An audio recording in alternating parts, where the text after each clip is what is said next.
우리말 속담에 눈 뜨고 코 베인다 하는 말이 있습니다. 뻔히 알면서도 당할 때 쓰는 말입니다. 그런데 이런 속담이 어떻게 생겨났을까? 그 기원이나 유래를 정확히 알 수는 없겠으나 진짜로 눈 뜨고 코를 베인 가슴 아픈 사건이 있었습니다. 지금으로부터 약 420년 전쯤입니다. 우리나라에 일본 군대가 쳐들어왔습니다. 이때 일본인 대장은 조선 병사를 죽이면 코를 잘라오라고 명령했습니다. 그러자 일본 군사들은 자신의 공을 세우기 위해 조선 병사뿐만 아니라 아무 죄도 없는 어린아이부터 부녀자와 노인들에 이르기까지 닥치는 대로 코를 베어갔다고 합니다. 이렇게 베어간 조선인들의 코는 얼마나 되었고 어디에 있을까? 이 코들을 땅에 묻고 무덤을 만들었습니다. 과거 일본의 수도였던 교토에 가면 유물과 유적이 많은데 특별히 임진왜란을 일으켰던 일본인 대장 도요토미 히데요시를 신으로 모시는 사당이 있답니다.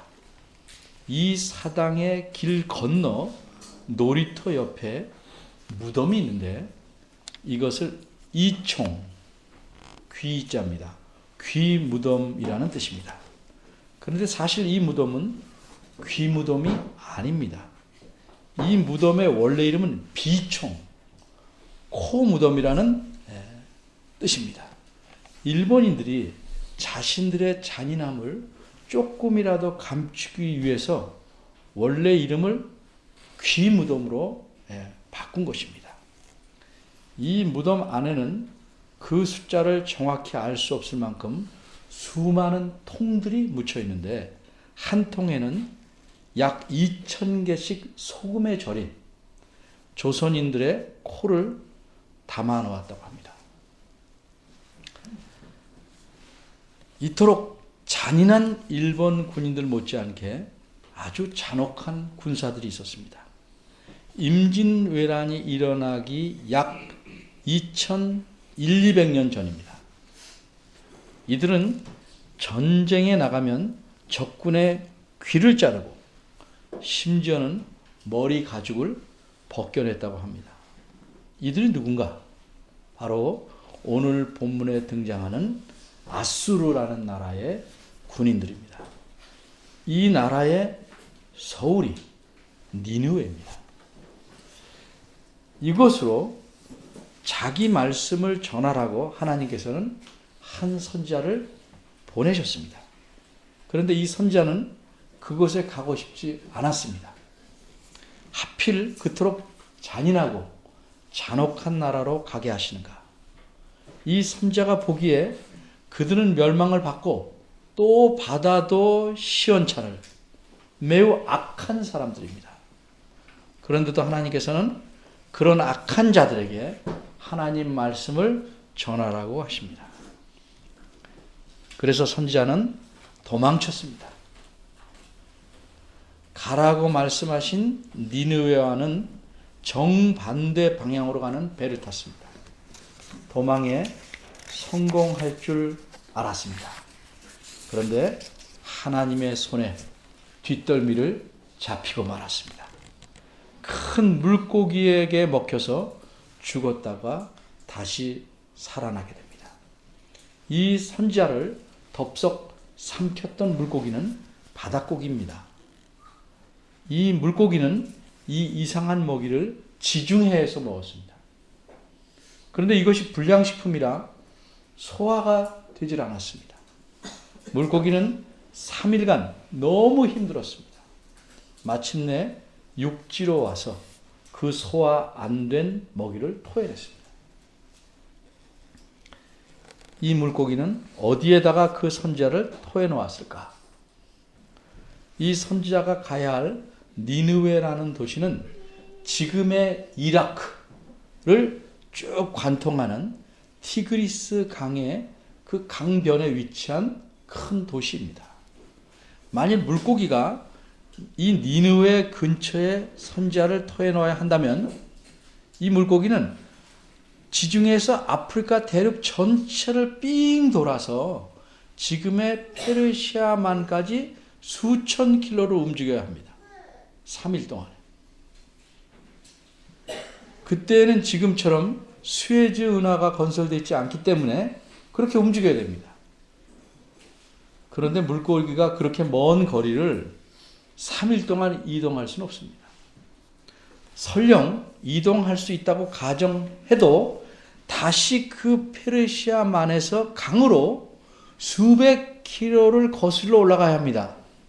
이 바닷고기가 연어가 아닌 이상 민물에서 그렇게 오랫동안 헤엄쳐서 이동한다는 것은 있을 수 없는 일입니다. 따라서 자연스러운 결론은 이 선지자가 도망가려고 배를 탔던 방향에 있는 육지에 토해 놓아야 합니다. 그것이 선지자가 배를 탔던 항구, 요빠라는 항구에서 멀든지 가깝든지 간에 그곳에서부터 니느웨까지 가려면 적어도 900km는 가야 합니다. 무역을 하는 그 카라반, 대상들이 하루에 30km 정도 움직인다고 합니다. 그걸 계산하면 900km니까 니느웨까지는 한 달은 좋게 가야 하는 거리입니다. 어쨌든 이렇게 선지자가 물고기 뱃속에서 살아나왔습니다. 오늘 본문은 그 이후부터의 일어난 일을 알려줍니다. 본문의 내용, 특별히 이 3장의 내용을 간단히 정리하면 선지자는 하나님 말씀대로 니느웨로 갔습니다. 그리고 하나님 말씀을 외쳤습니다. 그러자 선지자가 전혀 생각지도 못한 일이 일어났습니다. 그 악하고 잔인하던 사람들이 회개하는 것입니다. 따라서 오늘 본문에서는 다음의 세 가지를 생각해 보려고 합니다. 첫째는 이 회개의 원인이 무엇인가? 둘째는 이 회개의 과정은 어떠한가? 셋째, 이 회개의 결과는 무엇인가? 첫째입니다. 이렇게 회개한 원인은 무엇인가? 먼저 5절을 봅니다. 니느웨 백성이 하나님을 믿고 금식을 선포하고 물온대서하고 모든 사람이 굵은 배를 입은지라. 이 말씀이 무슨 뜻입니까? 한마디로 니느웨 백성들이 진심으로 회개하였다는 의미입니다. 그런데 도대체 이 사람들이 어떻게 회개할 수 있었을까? 이들을 회개하게 만든 원인은 무엇인가? 5절에 이 사람들이 회개했다는 사실이 나왔으니까 이들이 회개한 원인은 그 앞부분인 1절에서 4절, 즉 3장 전체에서 첫 문단인 1절에서 4절에서 찾을 수 있을 것입니다. 1절입니다. 선지자가 도망치기 전에 해야 할 일을 말씀하셨던 하나님께서 다시 선지자에게 말씀하십니다. 어떤 말씀입니까? 말씀이 바뀌었습니까? 아닙니다. 처음에 선지자에게 하셨던 말씀과 똑같은 내용입니다. 2절입니다. 일어나서 저 큰 성읍 니느웨로 가서 내가 네게 명한 바를 그들에게 선포하라. 똑같은 명령입니다. 바로 이 명령 때문에 선지자가 도망쳤습니다. 그런데 이제는 도망칠 수가 없습니다. 죽었다가 살아나는 큰 은혜를 경험하였기 때문에 그런 은혜를 받았기에 더 이상 도망쳐서는 안 될 것입니다. 이제 선지자는 하나님의 뜻대로 철저하게 행해야 합니다. 그래서 이 사람은 어떻게 했습니까? 3절 상반절입니다. 요나가 여호와의 말씀대로 일어나서 니느웨로 가니라. 이렇게 요나는 니느웨까지 최소한 아마 이 말씀이 토해진 곳 가까이서 일어났다면 최소한 한 달은 여행하게 됩니다. 그런데 요나 이 선지자의 여행은 본문에서 알려주고자 하는 내용이 아니기 때문에 본문은 이 여행에 대해서는 아무 말도 하고 있지 않습니다. 3절 하반절입니다. 니느웨는 극히 큰 성읍이므로 3일 길이라. 니느웨가 어떤 곳인지를 알려줍니다. 그런데 니느웨는 극히 큰 성읍이라고 한 문장을 직역하면 니느웨는 하나님에게 큰 성읍이다 이렇게 되어 있습니다. 하나님에게라는 말이 원문에 들어가 있습니다. 하나님에게 큰 성읍이다. 이게 무슨 뜻일까? 두 가지 뜻이 가능합니다. 첫째는 우리말 성경대로 그대로 이해해서 하나님의 눈에도 크게 보일 만큼 크기가 큰 성읍. 그래서 극히 큰 성읍이다 라고 표현했다고 이해하는 것입니다. 게다가 그 뒤에는 3일길이라고 했으므로 과연 크기를 말한다고 생각할 만합니다. 그런데 여기서 3일길이라는 뜻은 이 성의 지름이나 둘레가 3일 동안 걸어야 할 만큼 크다는 뜻은 아닙니다. 하루에 30km 걷는다면 지름이 90km라면 3.14 곱하면 적어도 270, 80km 둘레가. 그렇죠? 둘레가 90km라면 지름이 약 30km 조금 안 되는 그렇게 큰 성이 이때 있었을까? 고고학적인 증거에 따르면 이 시대 이후에 이 아수르는 니느웨 성을 크게 넓힙니다. 그렇지만 이때는 니느웨 성이 그렇게까지 크지는 않았다고 합니다. 이때 니느웨의 인구는 약 12만 명이었습니다. 이 인구는 우리나라 조선시대 인구와 비교해보면 엄청 많은 것입니다. 임진왜란이 일어나기 전 약 170년 전인 세종 10년에 지금의 서울인 한성, 그때 한성의 인구는 약 11만 명이었습니다. 근데 그 이전 2000년 전에 한성의 인구가 약 12만이었습니다. 그리고 우리나라 조선시대에 임진왜란 때 피난 갔던 선조왕이 서울로 다시 돌아온 후의 인구는 약 4만 명밖에 안 됐습니다. 그러니까 니느웨 전체 인구의 3분의 1에 불과했습니다. 따라서 3일길이란 말은 이 성이 크지만 둘레나 지름을 말하는 게 아니고 이 선지자가 하나님 말씀을 외치면서 성읍 곳곳을 다 다니려면 3일 동안은 그렇게 해야 한다는 의미로 이해하는 것이 자연스러울 것입니다. 어쨌든 하나님에게 큰 성읍이라는 말의 첫 번 의미는 크기가 크다 이렇게 이해할 수 있다는 겁니다. 둘째로 가능한 의미는 물론 크기도 크지만 크기를 말하기보다는 가치나 중요성을 의미한다고 볼 수도 있습니다. 예를 들어서 키가 작은 사람인데 그 사람을 이렇게 말할 수 있어요. 저 사람은 큰 인물이다. 이때는 키를 말하는 건 아니죠. 가치나 중요성을 의미한다고 보는 겁니다. 그러니까 이 성읍은 하나님에게는 중요하다고 이해할 수 있습니다. 어떻게 이 성읍이 하나님에게 중요한가? 소중한가? 그 이유는 앞으로 후에 4장을 설교할 때 드러나게 될 것입니다.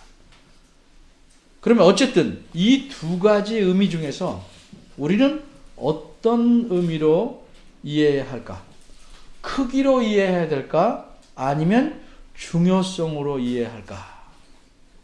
먼저 예를 들겠습니다. 여러분은 이런 말 잘 압니다. 웬 떡이야? 뜻을 알죠? 설명 안 해도. 꼭 떡이 아니라도 갑자기 의외의 것을 얻게 되었을 때 우리는 이게 웬 떡이야? 이렇게 말합니다.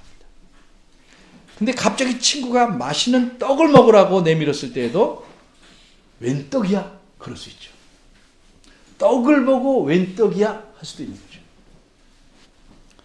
이와 비슷하게 여기서는 성도 크지만 중요성에 있어도 큰 것이다 하는 두 가지 의미로 취해야 한다고 저는 생각합니다. 이제 4절입니다. 이 성은 3일 동안이나 두루 다녀야 하는 큰 성읍입니다. 그런데 우선 선지자는 첫날 하룻길을 다니며 외칩니다. 그런데 하룻길만 다녔는데도 생각지 못한 반응이 일어났습니다. 5절에 있는 바대로 니느웨의 백성이 하나님을 믿고 회개합니다. 이렇게 회개한 원인이 무엇인가? 그것은 한마디로 선지자가 외친 하나님 말씀 때문입니다. 선지자는 하나님께서 외치라고 하신 말씀을 그대로 외쳤습니다. 무엇이라고 외쳤습니까? 4절 하반절에 나와 있습니다. 40일이 지나면 니느웨가 무너지리라. 이렇게 외쳤습니다. 그런데 여러분, 이 말씀을 듣고 그토록 악한 니느웨 백성들이 하나님을 믿고 회개를 했다? 과연 그럴 만한가요? 40일이 지나면 이 큰 성읍 니느웨가 무너진다는 말을 듣고 어떤 반응을 나타낼 수 있을까요? 두 가지 반응으로 나타날 것입니다. 첫째는 어째서 이 성이 멸망한다고 말하는가? 믿을 수 없다는 반응입니다. 이때 아수르는 여전히 강한 나라입니다. 곧 망할 것이라고 전혀 생각할 수 없는 아직은 강성한 나라입니다. 따라서 상식적으로는 혹 수십 년 후면 몰라도 곧 40일 후에 망한다는 선지자의 말을 고지곧대로 믿을 수는 없는 것입니다. 두 번째 나타날 수 있는 반응은 이 성경에 있는 대로 선지자의 말을 그대로 받아들이는 반응입니다. 그런데 5절을 보면 니느웨 백성은 전체가 아니면 거의 전체가 선지자의 말을 그대로 받아들였습니다. 어째서 이것이 가능할까? 하나님을 전혀 모르는 사람들이, 전혀 믿지 않는 사람들이 어떻게 멀쩡한 정도가 아니고 그 당시 제일 강하다는 나라가 불과 40일 만에 멸망한다는 외국 사람의 말을 받아들일 수 있었을까? 그 이유는 다른 게 아니고 선지자가 외친 말씀이 하나님 자신의 말씀이었기 때문입니다. 선지자는 자기가 하고 싶은 말을 설득력 있게 전하는 것이 아닙니다. 선지자는 자신이 큰 물고기에 먹혀서 3일 동안 뱃속에 있다가 어떻게 살아나는지에 대해 놀라운 간증을 전하는 것이 아닙니다. 사람의 말도요, 진실되고 간절하게 전하고 설득력이 있으면 감동도 줄 수 있습니다. 희망도 줄 수 있습니다. 위로와 기쁨도 줄 수 있습니다. 울리게도 할 수 있습니다. 듣는 사람의 마음을 바꿀 수도 있습니다. 그런데 여기서 우리가 구별해야 될 게 있습니다.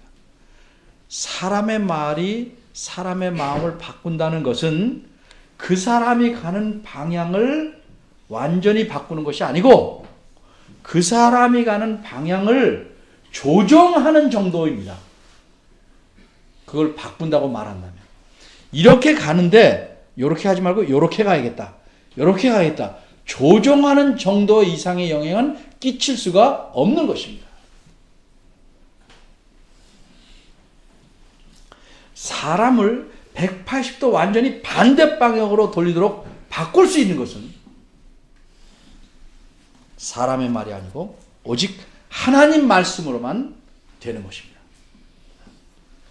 사람의 말이 제 아무리 진실되고 감동적이라 할지라도 그 말은 듣는 사람으로 하여금 후회하고 반성하게 할 수는 있으나 하나님 쪽으로 완전히 마음을 돌리게 하는 회개는 결단코 일어나게 할 수 없습니다. 그래서 하나님 말씀대로 전하는 것이 매우 중요합니다. 전도할 때도 마찬가지입니다. 이제 선지자가 외친 하나님 말씀이 정확하게 어떤 내용이었는지를 생각해 보겠습니다. 우리말 성경에서는 40을 후면 니느웨가 멸망한다는 사실만 말합니다. 니느웨의 멸망만을 말합니다. 40을 후에 멸망한다. 그런데 원문대로 보면 다른 사실을 더 알 수 있습니다. 선지자가 외친 말씀을 직역하면 이렇습니다. 아직 40일. 그리고 니느웨는 뒤엎어질 것이다. 이 말씀은 무엇을 알려줍니까? 두 가지를 알려줍니다. 첫째는 니느웨가 멸망하기 전에 멸망하지 않게 하시는 기간이 아직 40일 남았다는 사실입니다. 이것은 우리말 성경에서는 척 봐서 잘 드러나지 않는 사실입니다. 두 번째는 40일이 지나면 니느웨가 뒤엎어질 것이라는 뜻입니다. 저절로 망하는 것이 아니라 누군가가 니느웨를 뒤엎어서 멸망시킬 것이라는 사실입니다. 그럼 누가 니느웨를 뒤엎을 것인가? 그가 누구인지를 알기 위해 먼저 예를 들어봅니다. 성경에서 찾을 수 있는 대표적인 예는 마태복음 5장에 나온 8가지 복, 8복을 말씀한 내용입니다. 그 중에서 한 구절, 마태복음 5장 7절만을 보겠습니다. 긍휼히 여기는 자는 복이 있나니 저희가 긍휼히 여김을 받을 것이며, 이 말씀에서 뒷부분 저희가 긍휼히 여김을 받을 것이며 라는 문장은 이른바 수동태입니다. 이것을 능동태로 바꾸면 누군가가 저희를 긍휼히 여길 것이라는 의미입니다. 이 말씀을 잘 이해 못하면 사람들은 사람들에게 긍휼히 여길 것을 기대합니다. 그런 뜻 아닙니다. 내가 누구를 긍휼히 여기면 다른 사람들이 나를 긍휼히 여기겠다, 그런 뜻 아닙니다. 누군가가 저희를 긍휼히 여길 것이라는 이 의미, 이 문장에서 누군가는 누군가, 이렇게 성경에서 누구인지를 밝히지 않은 채 수동태로 사용했을 때 이런 문장을 가리켜 신적 수동태라고 합니다. 하나님을 주어로 전제한 수동태란 말입니다. 따라서 긍휼히 여긴 자는 복이 있는데 하나님께서 그런 자를 긍휼히 여길 것이기 때문이라는 의미입니다. 이런 신적 수동태의 문장이 오늘 본문에서 사용된 것입니다. 니느웨가 뒤엎어질 것이다라는 말은 하나님께서 니느웨를 뒤엎으실 것이다 라는 의미입니다. 5절입니다. 니느웨 백성이 하나님을 믿었다고 말합니다. 이 말은 어떤 의미일까요? 그저 단순히 하나님이 계시다는 의미일까요? 그렇지 않습니다. 니느웨 백성은 이 요나 선지자가 외친 하나님 말씀을 듣고 하나님을 믿은 겁니다. 따라서 그들은 선지자가 외친 말씀에서 드러난 하나님을 믿은 겁니다. 사람이 하나님 믿을 때 아무리 경건하고 그럴듯하게 생각한다고 할지라도 자기 생각 속에서 만들어내거나 자기 마음으로 상상해서 믿거나 자기 경험을 통해서만 생각해낸 하나님은 가짜입니다. 하나님께서 자신의 말씀을 통해서 드러낸 하나님만이 진짜 하나님입니다. 그래서 하나님 말씀을 이해하는 건 매우 중요합니다. 가짜 하나님을 믿느냐 진짜 하나님을 믿느냐의 차이가 나는 겁니다.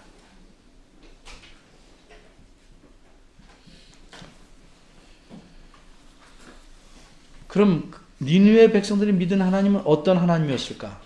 그들이 들은 하나님 말씀은 오직 요나가 외친 이 말씀뿐입니다. 아직 40일. 그리고 니느웨는 뒤엎어질 것이다. 따라서 이 말씀에서 그들이 하나님에 대해서 알고 믿게 된 사실은 두 가지입니다. 첫째는 하나님은 니느웨 같이 강한 성읍도 얼마든지 멸망시킬 수 있는 심판자시다. 강한 능력을 가진 심판자시다 하는 사실입니다. 둘째는 하나님은 심판하시기 전에 멸망을 면할 수 있는 기회를 주시는 긍휼하신 분이시다.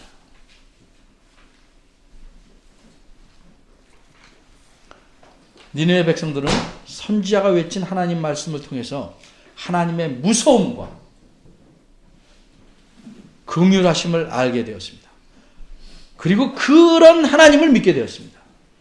그럼 이들이 멸망하지 않을 수 있는 길은 무엇인가?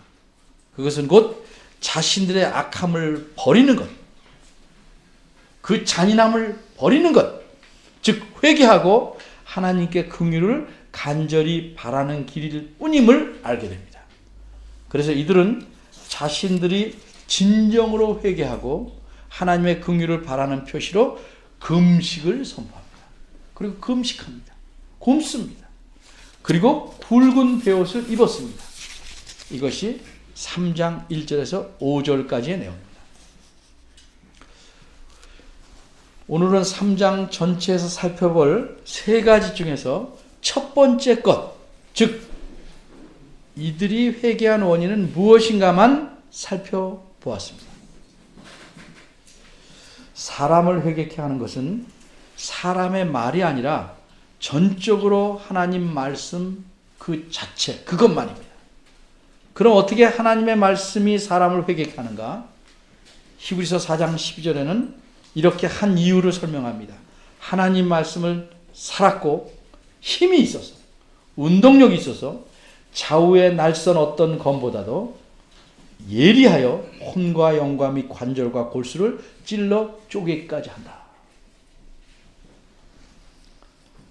이처럼 하나님 말씀을 통해서 사람은 자신의 악함과 약함과 비참함을 보게 되고 또한 하나님의 참 면목을 보고 알게 되는 것입니다. 하나님이 얼마나 무서운 분인지 또한 하나님이 얼마나 자비로우신지를 알게 됩니다. 믿음이 커간다는 것은 다른 방법으로는 안 됩니다. 오직 하나님 말씀으로만 가능한 것입니다. 하나님 말씀을 통해서 하나님을 바르게 더 많이 알아가는 것이 믿음이 커가는 겁니다. 그럴수록 자신이 얼마나 흉악한지, 비참한지, 연약한지를 알게 되며 그러기에 하나님만을 더 붙잡고 신실하게 의지하게 되는 것입니다. 이런 사람은 하나님을 요리조리 피해가는 방향으로 살아가려고 하지 않습니다. 하나님께 야단을 맞아도 하나님이 무서워도 하나님을 향해서 정면으로 나아가는 삶을 살아가려고 합니다. 그리스도인이라고 자처하는 많은 사람들은 다음과 같은 식으로 살아가는 듯이 보입니다. 하나님을 향해서 나아가기보다는 자기가 가고 싶은 방향으로 가면서 가끔씩 뒤돌아봐서 하나님을 힐끗 쳐다봅니다. 그리고는 제 길로 또 걸어갑니다.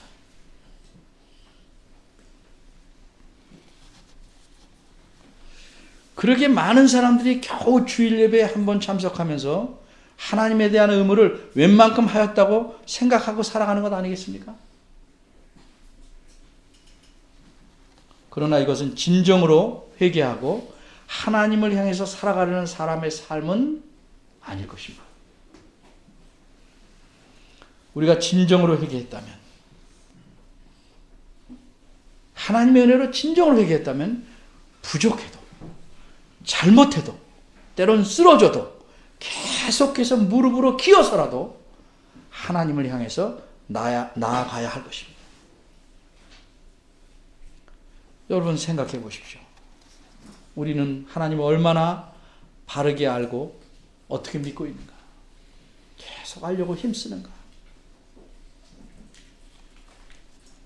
나는 지금 어느 방향으로 가고 있는가? 기도하겠습니다.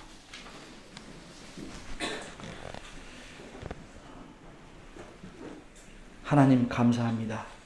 하나님께서 인간의 헛된 생각에서 나온 그럴듯한 상상으로 하나님을 믿게 한 것이 아니고 분명한 하나님의 말씀을 통해서 하나님이 어떤 분인지 보이시고 알려주시고 깨닫게 하셔서 우리가 그 하나님을 믿고 살아갑니다. 그런데 이 하나님을 더욱 많이 알고 깨닫고 하나님 앞에서 사는 일에 우리가 게으릅니다. 주님 죄를 용서해 주시고 어찌 되든 우리의 삶이 어떻게 흔들리든 하나님을 향해서만 나아가려고 애쓰는 순수한 부족하지만 진실된 하나님의 자녀들이 되도록 이끌어 주시고 돌보아 주시기를 바랍니다. 예수님의 이름으로 기도합니다. 아멘. 다 같이 일어나셔서